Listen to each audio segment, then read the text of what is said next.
지난주 우리는요, 부활체에 대해서 공부를 했었는데요.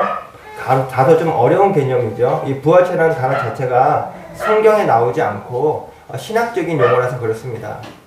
그러면 성경에는 부활체를 뭐라고 표현하는지 세 가지로 말씀드렸었는데요.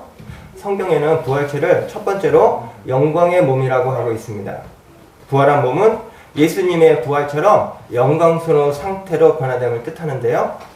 두 번째로는 썩지 않는 몸으로 말씀하십니다. 부활한 몸은요, 늙거나 부패하지 않는 영원한 상태로 변화된다는 말씀입니다. 세 번째로는요, 영적인 몸이라고 말씀하셨는데요. 부활한 몸은 성령님의 다스림을 받고 성령님과 결합된 영적인 몸이 됩니다. 그렇다면요, 이 부활한 몸의 외형은 어떻게 생겼을까요?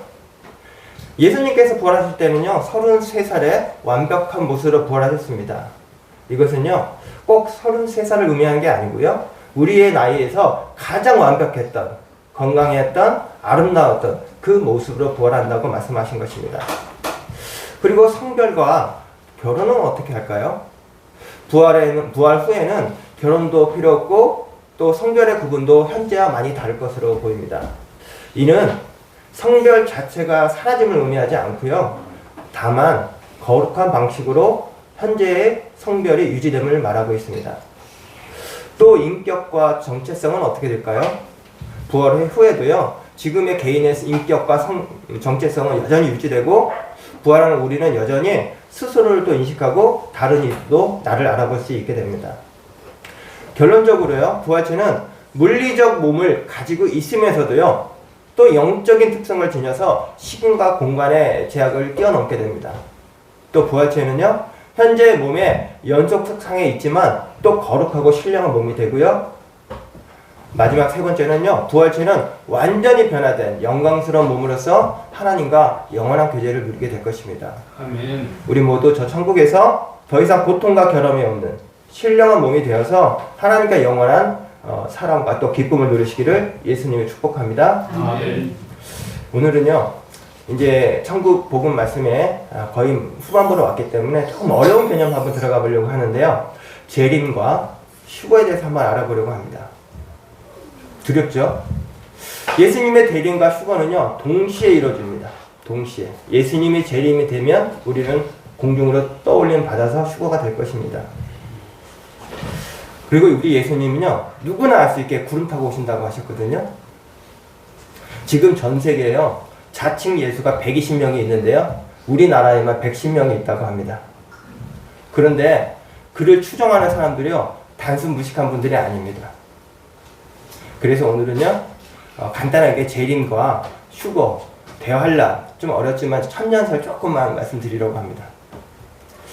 영양교 성도님, 예수님 오셨나요? 안 오셨나요?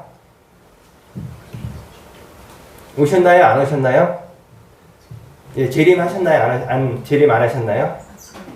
예, 아직 안 오셨죠. 방금 말씀드렸듯이 예수님은요, 누구나 알 수 있게 오신다고 하셨습니다. 그리고 무엇보다 휴거가 아직 일어나지 않았잖아요. 예수님이 재림을 하시면 휴거가 일어납니다. 그러니까 아직 예수님 안 오셨죠.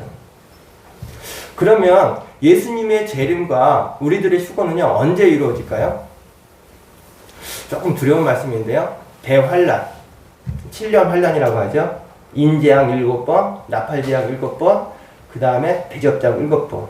총 21번의 재앙이 있은 후에 예수님 오시고 우리는 휴거된다고 성경에 나와 있습니다. 이것을요, 신학적으로는요, 환란 후 휴거설이라고 합니다. 혹시 휴거책 읽어보셨나요? 저도 고등학교 때 휴거책 읽어보고 많이 은혜를 받았는데요. 이 책에서는요, 휴거가 되고 나서 환란이 시작됩니다. 좀 우리하고 지금 제가 말씀드린 거 좀 다르죠? 이것을 환란 전 휴거설이라고 합니다. 그리고 말세에 제가 대환란이 있다고 그랬는데 그 7년 대환란이라고 합니다. 그것을 전반기 3.5년, 후반기 3.5년 이렇게 나눠지는데요. 뒤에 있는 환란을 극심한 환란이라고 하는데요. 극심한 환란 전에 휴거된다는 것을요, 환란 중 휴거설이라고 합니다. 정통 교단에서는요, 대환란 후, 즉 7년 환란 후에 예수님 오시고 우리는 휴거된다고 보는 것이 정통교단의 시각입니다. 그리고 그 후에 천년왕국이 이루어지는데요. 이를 신학용어로 전천년설이라고 합니다. 그런데 대환란은 없다. 천년왕국도 특정한 기간이 아니고 음이다 라고 보는 것을요, 후천년설이라고 합니다. 그리고 대환란도 없고 천년왕국도 없는데 비유도 아니다 라고 하는 신학을요, 무천년설이라고 합니다. 그런데 정통교단은요, 말씀드렸듯이 환란 후 휴거설, 그리고 전천년설, 예수님 오시면 천년이 그 기간, 문자적으로 1000년 동안 왕국이 이루어진다고 보는 것이 우리 정통교단의 교리입니다. 다소 신학용어가 어렵게 느껴질 수도 있었겠지만 천국 비유 말씀이 이제 2번 남았거든요. 오늘을 포함해서. 그러면 제가 요한계시록을 1번에서 2번 주일 예배 때 하려고 합니다. 그러면 이 지금 신학용어 다 이해하실 거고요. 이제 신앙이 더 담대해지면서 요한계시록이 이렇게 쉬운 책이었어? 하고 느끼시게 될 겁니다. 오늘 말씀의 제목은 갑진진주 걸어다니는 천국입니다. 지난주에 보았던 밭에 감추인 보화의 비유에 의해서 오늘 말씀은요, 천국 비유 6번째로 갑진진주 비유 말씀입니다. 예수님께서는 천국 비유 말씀을요, 마트의 1+1처럼 2개씩 묶어서 계속 설명하고 계셨거든요. 그런데 정확히 말씀드리면요, 1+1 비유가 아니라 쌍둥이 비유라고 해야 될 것 같습니다. 왜냐하면 1+1은요, 똑같은 상품이 2개가 이렇게 묶여져 있죠. 하지만 쌍둥이는요, 같지만 다르기 때문입니다. 예수님께서는 밭에 감추인 보화와 값진 진주 비유 말씀을 쌍둥이 비유를 통해서, 공통점을 통해서는요, 핵심을 2번 강조하셨고요, 차이점을 통해서 천국을 더 이해하기 쉽게 설명하셨습니다. 먼저 공통점은요, 자기 소유를 다 팔아 샀다라는 것이죠. 이것이 가장 중요하다는 말씀입니다. 다음으로 차이점은요, 밭에 감추인 보화에서는 천국은 보화라고 말씀하셨죠. 근데 값진 진주 비유에서는요, 천국이 진주가 아닙니다. 진주를 구하는 장사와 같다고 말씀하셨습니다. 이 공통점과 차이점을 통해서 비유 안에 녹아져 있는 천국의 은혜와 천국을 소유하는 영적인 원리를 알아보겠습니다. 본문 첫 번째로 두 비유의 핵심은 공통점을 한번 볼까요? 밭에 감춘 보화와 값진 진주 비유의 공통점은 자기 소유를 다 팔아 샀다라는 것입니다. 이는 진정으로 가치 있는 것을 소유하기 위해서는 덜 가치 있는 것을 내려놓아야 된다는 의미입니다. 인디언들이요, 원숭이를 잡는 방법이 있는데요, 인디언들은 원숭이들이 자주 다니는 길목에 목이 좁은 항아리를 넣고 그 안에 향기 나는 바나나와 견과류를 넣는다고 합니다. 그러면 호기심 많은 원숭이들이 항아리에 있는 먹을 것을 빼기 위해서 손을 집어넣는데요, 이 항아리 목이 좁아서 원숭이가 먹이를 움켜쥔 상태에서는 손이 빠지지 않게 만들었다는 것입니다. 그런데 문제는 이 원숭이를 잡으러 인디언이 다가오는데도 욕심과 고집을 버리지 못하고 손을 펴지 않아서 잡히고 만다는 이야기입니다. 우리 마태복음 6장 21절에서 24절 함께 읽어볼까요? 시작. 내 보물이 있는 그곳에 내 마음도 있느니라. 눈은 마음의 등불이니 그러므로 내 눈이 성하면 온몸이 밝을 것이요 눈이 나쁘면 온몸이 어두울 것이니 그러므로 내게 있는 빛이 어두우면 그 어둠이 얼마나 더하겠느냐. 한 사람이 두 주인을 섬기지 못할 것이니 곧 이를 미워하고 저를 사랑하거나 곧 이를 중히 여기고 저를 경히 여기리라. 너희가 하나님과 재물을 겸하여 섬기지 못하느니라. 아멘. 예수님을 만난 베드로는요, 자신이 죄인임을 고백하고 배와 또 그물을 버려두고 주님을 따르기로 결정했습니다. 그리고 예수님을 얻었습니다. 이것은요, 손해보는 결정이 아니었습니다. 배와 그물보다 더 엄청난 것을 얻었기 때문입니다. 밭에 감추인 보화를 발견한 사람은요, 단순히 밭을 샀습니다. 그런데 그 밭뿐만이 아니라 그 밭에 감추인 보화까지 얻은 것입니다. 이것은 내가 드린 것보다 훨씬 더 크고 값진 것을 내게 주신다는 의미입니다. 그래서 우리는 가장 가치 있는 것을 위해서 나머지 것들을 얼마든지 내려올 수 있는 것입니다. 할렐루야. 아멘. 우리가 살면서 발견하는 보화와 진주는 바로 하나님 자신입니다. 이제는 하나님을 얻기 위하여, 그리고 성령님과 동행하는 삶의 기쁨을 놓치지 않기 위해서 내 삶의 많은 것들을 조금씩 또 조금씩 내려놓기 시작합니다.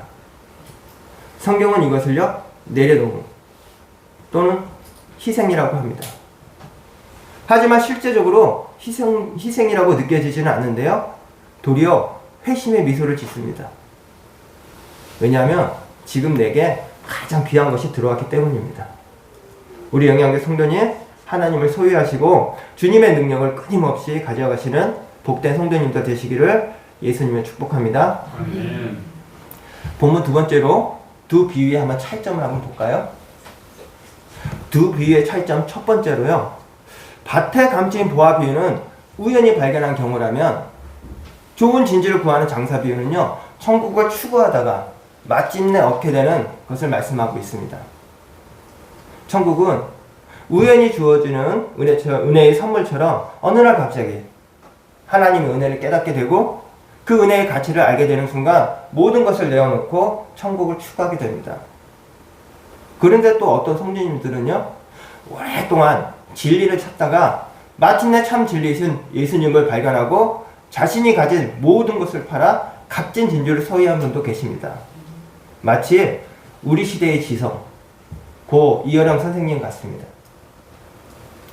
두 비유의 차이점 두 번째로요, 우리 마태복음 13장 한번 45절 한 절, 오늘 읽었던 성경인데요, 13장 45절 한번 읽어볼까요? 시작. 또 천국은 마치 좋은 진주를 구하는 장사와 같으니. 예, 앞에 천국은 보화라고 말씀하신 것과 다르게 지금 천국을 진주라고 말씀하지 않으시고요, 천국은 장사와 같다고 말씀하셨습니다.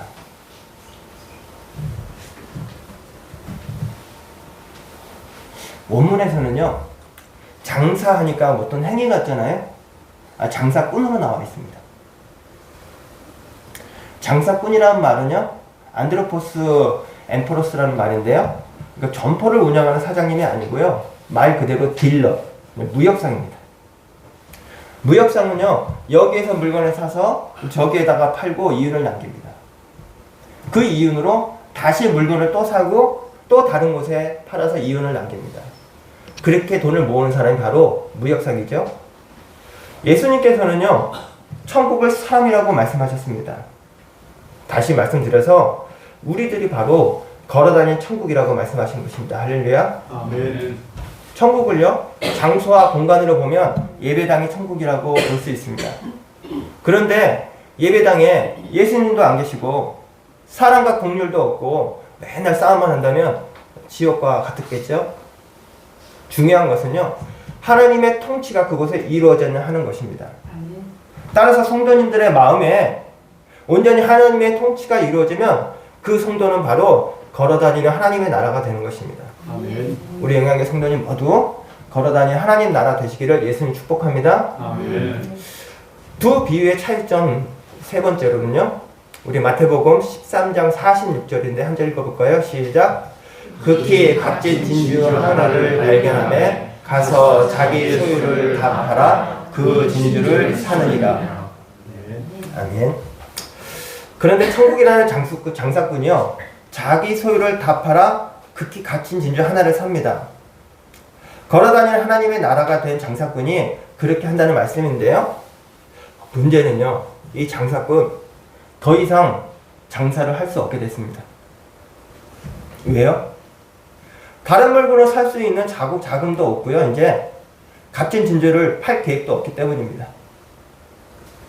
앞에서 밭을 산 농사꾼은요, 밭을 사고 또 보화도 얻었습니다. 여전히 농사를 지을 수 있는 땅이 있기 때문에 직업이 있다는 말씀이죠. 그런데 하나님의 나라가 된 이 사람은요, 극히 값진 진주를 만났을 때 장사꾼이 장사를 포기하고 자기 것을 만들기 위해 모든 것을 건다는 말씀입니다. 한 걸음 더 나아가서 자기 직업을 포기할 수 있을 정도로 하나만 추구한다는 것입니다. 장사를 포기하고 또 직업을 포기할 정도로 극히 값진 진주 하나가 과연 무엇일까요? 예수 그리스도가 이 진주일 수도 있고요. 자기 인생의 가장 소중한 그 가치일 수도 있습니다. 그리고 하나님 자신일 수도 있죠. 중요한 것은 자기 존재 전체를 통해서 바치고 올인하고 싶은 그 무엇을 발견하고 또 실천했다는 것입니다. 이분은요, 사는 것 자체가 행복합니다. 그렇게 살면서 조금씩 하나님 나라가 확장하는 것을 꿈꾸는 것, 그 자체가 기쁨인 사람인 것입니다. 이 신앙의 경지에 올라가면요, 세상과 나는 간 것 없고 구속한 주님만 보인다고 기쁨으로 찬양하고 감정할 수 있게 되는 것입니다. 극히 값진 진주를 얻기 위해서 어떠한 경우가 있더라도 시험 들거나 낙심하지 말고 구속한 주님만 붙들고 믿음으로 승리하시는 저와 영역의 성도님 되시기를 예수님 축복합니다. 아멘. 이제 본문 세 번째로 나를 진주로 여겨 모든 것을 질본하신 하나님의 은혜라는 제목으로 말씀드립니다. 본문 첫 번째와 그리고 차이점 본문 두 번째가 사실은 값진 진주 말씀의 정통적인 해석 방법입니다. 우리는 좋은 진주를 구하는 장사 비유를 통해서 구원받은 성도와 예수님과의 관계를 또 볼 수가 있는데요. 바로 본문을요, 구속사적으로 볼 수도 있습니다. 좋은 진주란 성도인 우리를 말하는 것이고요. 그리고 상인은 바로 구원자이신 예수 그리스도를 말씀하는 것입니다. 상인이 바로 예수님이라는 증거가 어디에 있을까요? 바로 본문에 사는이라에 있습니다. 앞절 보아 비유에서는요, 사는이라가 현재형입니다. 즉 이미 보아를 산 사람도 있고 현재 사고 있는 사람도 있고 그리고 앞으로 살 사람도 있다는 말씀입니다. 근데 오늘 진주 비유에서 사는이라는 원어에 샀다, 과거형으로 되어 있습니다. 무슨 말씀이죠? 예수님께서 자기 소유를 다 팔아서 샀다라고 말씀하시는 겁니다. 바로 저와 성도님들을 십자가에 사셨다고 확인하는 말씀입니다. 할렐루야. 아멘. 히브리서 10장 10절에서 14절 한번 읽어볼까요? 시작. 이 뜻을 따라 예수 그리스도의 몸을 단번에 들이심으로 말미암아 우리가 거룩함을 얻었노라. 제사장마다 매일 서서 섬기며 자주 같은 제사를 드리되 이 제사는 언제나 죄를 없게 하지 못하거니와 오직 그리스도는 죄를 위하여 한 영원한 제사를 드리시고 하나님 우편에 앉으사 그 후에 자기 원수들을 자기 발등상에 되게 하실 때까지 기다리시니 그 거룩하게 된 자들을 한 번의 제사로 영원히 온전하게 하셨느니라. 아멘. 예수님께서는요, 십자가에서 우리를 위해 죽으심으로 진주인 저와 성도님을 사시고 극히 값진 진주를 얻었다고 심히 기뻐하십니다. 우리는 이 땅에 살면서 때로는 힘들고 고달플 때도 있습니다. 그럴 때마다 우리는 나를 너무나 가치 있게 생각하셔서 극히 값진 진주를 얻었다고 기뻐하시는, 그리고 모든 것을 팔아서 사시는 하나님의 은혜를 바라보시면서 이겨내시는 것입니다. 십자가는 무엇입니까? 하나님 아버지의 사랑입니다. 아버지의 헌신입니다. 그리고 아버지의 유언이십니다. 그 십자가를 의지하는 그리고 바라보시는 저와 영영의 성도님 되시기를 예수님을 축복합니다. 나가는 말씀입니다. 우리 영양 그리스도의 교회는요, 세 가지 스타일로 성경 말씀을 배우고 있습니다.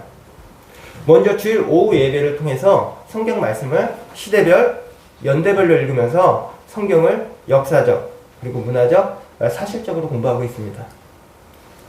다음으로 수요 기도회를 통해서 우리는 성경 말씀의 상징적 의미와 또 영적 의미를 이해하고 있습니다.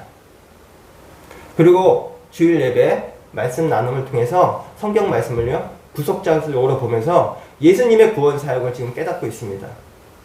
다시 말씀드려서 주일 오후 예배를 통해서 역사적, 사실적으로 공부하는 이유는요, 수요 기도에 하나님의 말씀을 영적 의미와 또 상징적 의미를 깨닫기 위함이고요. 궁극적으로 말씀 나눔을 통해서 바르게 하나님 예수님의 구속사역을 깨닫기 위함입니다. 그렇다면 구속사역이라는 말씀이 무슨 뜻이죠? 성경과 역사를요, 창조, 타락, 그리고 구원의 역사로 본다는 말씀이 구속사적으로 본다는 뜻입니다. 바로 예수 그리스도의 오심과 구속으로 인해 인류 구원 약속이 완성됨을 말하는 것입니다. 신약을 읽던 구약을 읽던 예수님을 발견하지 못했다면요, 성경을 정확하게 읽은 것은 아닙니다. 그래서 성경을 구속사적으로 읽어야 된다고 말씀드리는 것입니다. 그렇다면 구속이라는 뜻은 또 무엇이죠?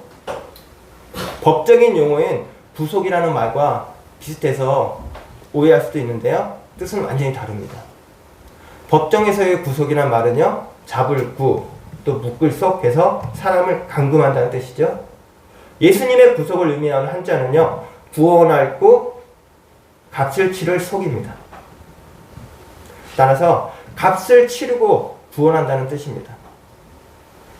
따라서 구속이란 대속이라는 말로도 사용되는데요, 예수님께서 십자가에서 우리의 죄값을 다 치르시고 죄와 죽음에서 해방하셨다는 뜻입니다. 할렐루야. 아멘. 예를 들어서 친구가 큰 빚을 갚지 못해서 갇혀 있을 때 대신 그 빚을 갚아주고 구해주는 것뿐만이 아니라 되찾아서 완전한 자유 주는 것이 바로 예수님의 구속, 대속이라는 뜻입니다.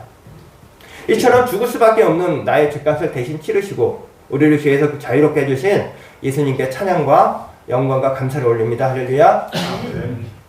말씀을 맺도록 하겠습니다. 우리 예수님, 천국을 단순히 진주라고 정형화된 보물로 보는 대신 좋은 진주를 얻기 위해서 모든 것을 바쳐 찾으시는 상인을 통해서 천국인 단순히 상태나 장소가 아니라 그 가치를 깨닫고 추구하는 과정이고 또 사람이라고 말씀하셨습니다. 천국은요, 단순한 결과물이 아닙니다. 이는 하나님 나라를 위해 모든 것을 포기하고 그 목표를 향해 가는 헌신의 여정과 그리고 그 자체가 바로 천국이라고 말씀하신 것입니다. 우리는 밭에 감추인 보화 비유와 또 좋은 진주를 구하는 장사 비유를 통해서 천국을 얻기 위해 전적으로 헌신해야 된다는 것과 무엇보다 구속사적으로 예수님께서 우리를 구원하시기 위해 모든 것을 바치셨다는 사실을 깨달았습니다. 예수님께서는요, 두 비유를 통해서 천국이 얼마나 귀한지 알려주셨습니다. 예수님 말씀처럼 천국은요, 그 무엇과도 바꿀 수 없는 귀중한 보물입니다. 그 천국의 가치를 발견하고 깨달은 사람만이 자신이 쥐었던 그 손을 펴고 따를 수 있는 것입니다.